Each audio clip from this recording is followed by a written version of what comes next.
E aí, pessoal, bom dia, como é que vocês estão? Espero que esteja todo mundo bem. Hoje a gente vai continuar o assunto sobre a Antártica que a gente começou na aula passada. E aí hoje a gente vai ver uma questão mais do contexto geopolítico que abarca esse continente de gelo, certo? E aí no início do século XX, 1900, a gente presenciou, né, no mundo o início das investigações científicas nesse continente. Então, era um continente extremamente curioso, porque despertava muita curiosidade, pois era um continente que só tinha gelo, né, um lugar muito grande em que há apenas gelo. E aí não tem vegetação, uma vegetação muito rarefeita, né, muito rara, com pouquíssimos animais, né? Então, aquilo tudo era o que é que tem lá? O que é que será que a gente pode encontrar? O que é que a gente pode aprender com esse continente? E aí, a partir do século XX, né, essas buscas elas começam a ser feitas, esses estudos, certo? E aí, hum, hum, hum, os Estados Unidos, em 1930, 40, por aí, começa a se instaurar nessa região, né, implantando bases científicas. Então, levaram cientistas para lá com uma base, né, que seria mais ou menos como se fosse um laboratório para tanto para morar, né, com condições que os seres humanos suportem viver naquela região, naquele clima hostil e consigam descobrir coisas novas, né? E aí, durante a Guerra Fria, que foi aquele movimento capitalismo contra socialismo, Estados Unidos contra a União Soviética, começaram alguns debates, né, sobre essa questão da Antártica. Ah, meu Deus, estão os dois brigando, os dois têm polos lá, como é que a gente vai fazer? E aí alguns países começaram a querer fazer uma disputa de território. Só que tanto os Estados Unidos quanto a União Soviética, eles lutaram, né?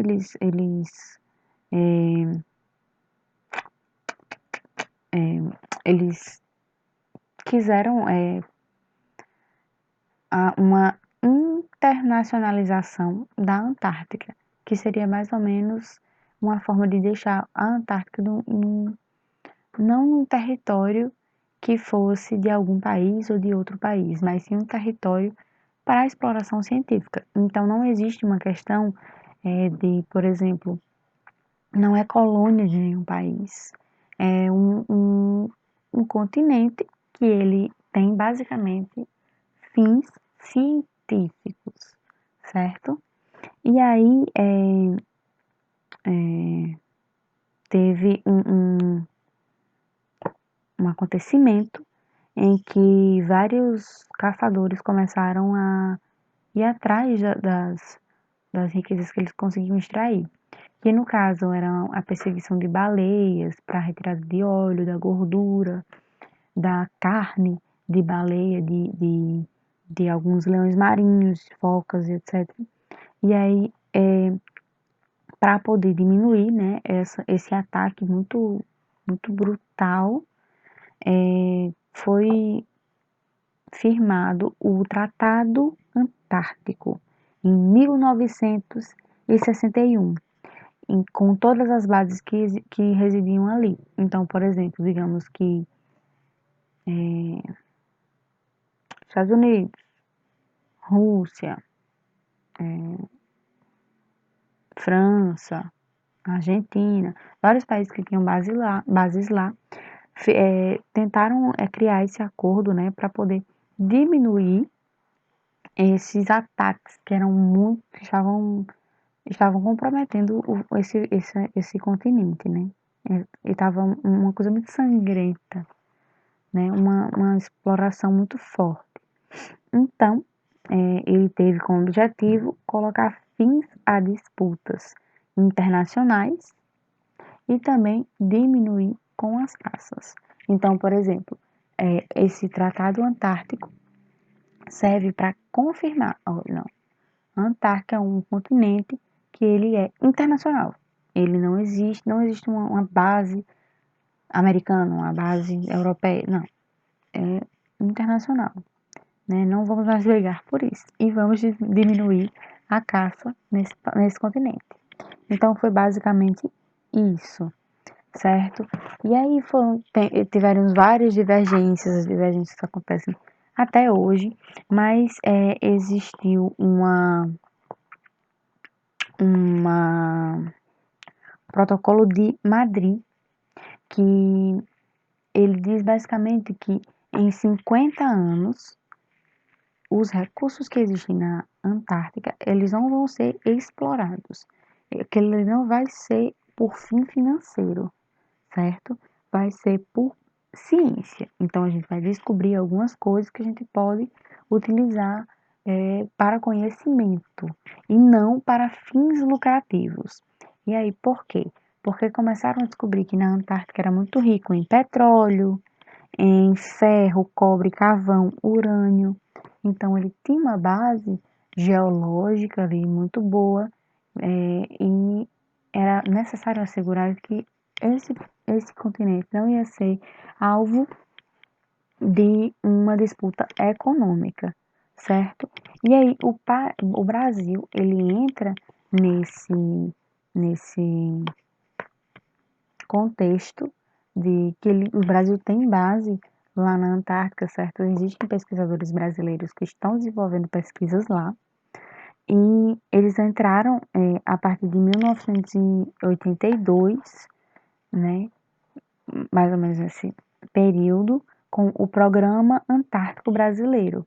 Então, com esse programa, lançaram vários cientistas para pesquisarem vários assuntos lá referentes à questão biológica, questão mineral, questão hidrográfica, questão oceânica, ok?